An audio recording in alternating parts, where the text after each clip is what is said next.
امام باقر فرماتے ہیں جب جناب اسماعیل علی نبینا علیہ السلام 102 برس کے ہوئے، جناب سارہ 90 سال سے زیادہ ہو چکی، ملک نازل ہوا، کہا ابراہیم سارہ سے کہہ دو ولادت ہوگی۔ تو جناب ابراہیم جا کر کہتے ہیں سارہ آپ کے یہاں ولادت ہوگی؟ تو انہوں نے کہا یہ عمر میں؟ شاید نبی کہیں عمر کی کوئی اوقات نہیں ہے،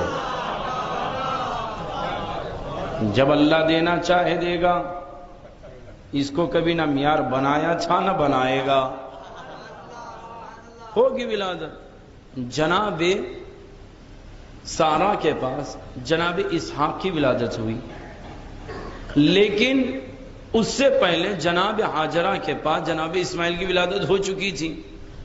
اب ابراہیم اسماعیل نبی سے زیادہ محبت فرماتے تھے، تو جناب سارہ کا دل تنگ ہوا، شکایت کرنا شروع کیا، آواز قدرت آئی ابراہیم اپنی اولاد کو، اسماعیل کو، حاجرہ کو دور لے جا کر چھوڑ دو۔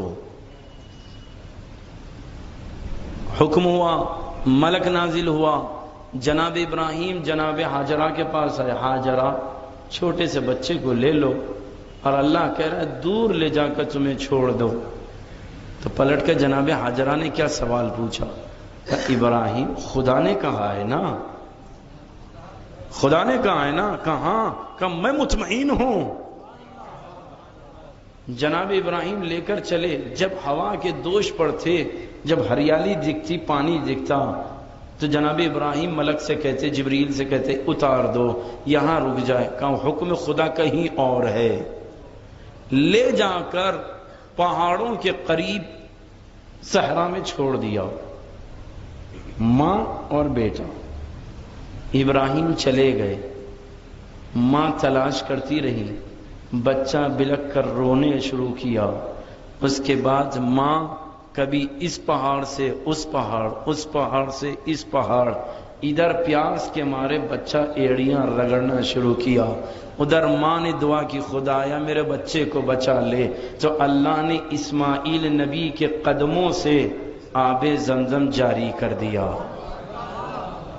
اب امام فرماتے ہیں اس کے بعد وہاں رہتے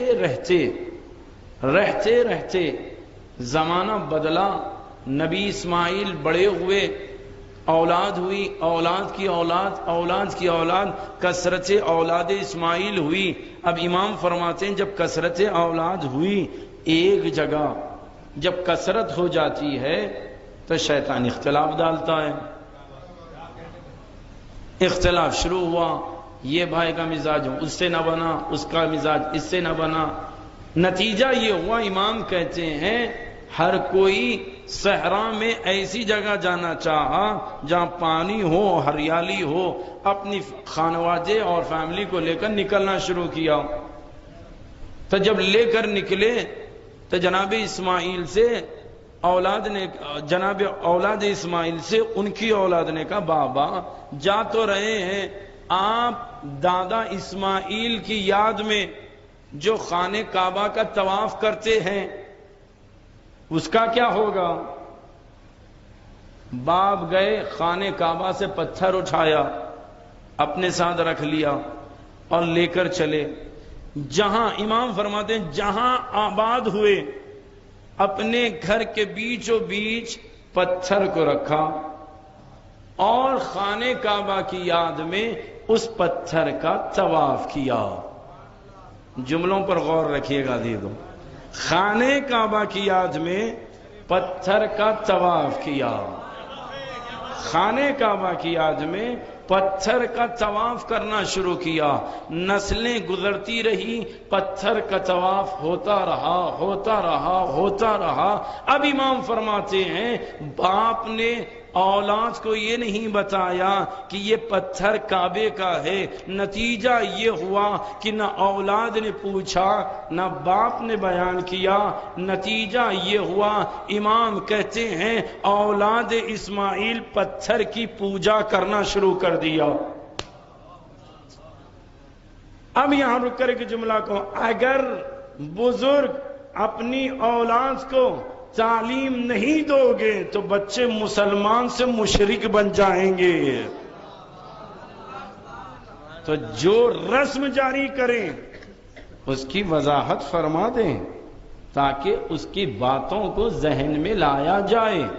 لہذا تقدس عزا میں سب سے پہلی چیز ہے، جیسے عزائے حسین ہو رہی ہے اس کا علم آپ کو ہو، اگر نہیں ہے تو اپنے خیالات سے اعتراض نہ کرو، جو جانتے ہیں ان کے پاس جاؤ۔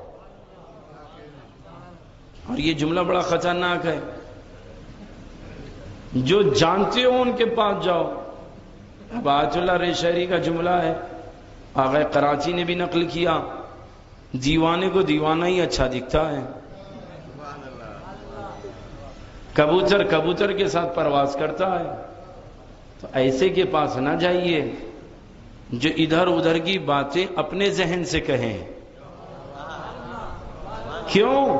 اگر ادھر ادھر کی باتیں شریعت ہوتی تو گھر بیٹھے خواتین سب سے بڑی مجتہد ہوتی۔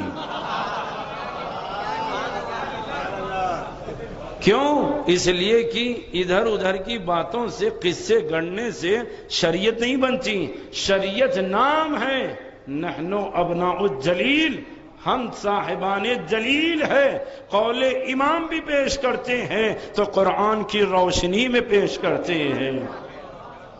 دلیل جو جانتا ہے اس کے پاس جائیں۔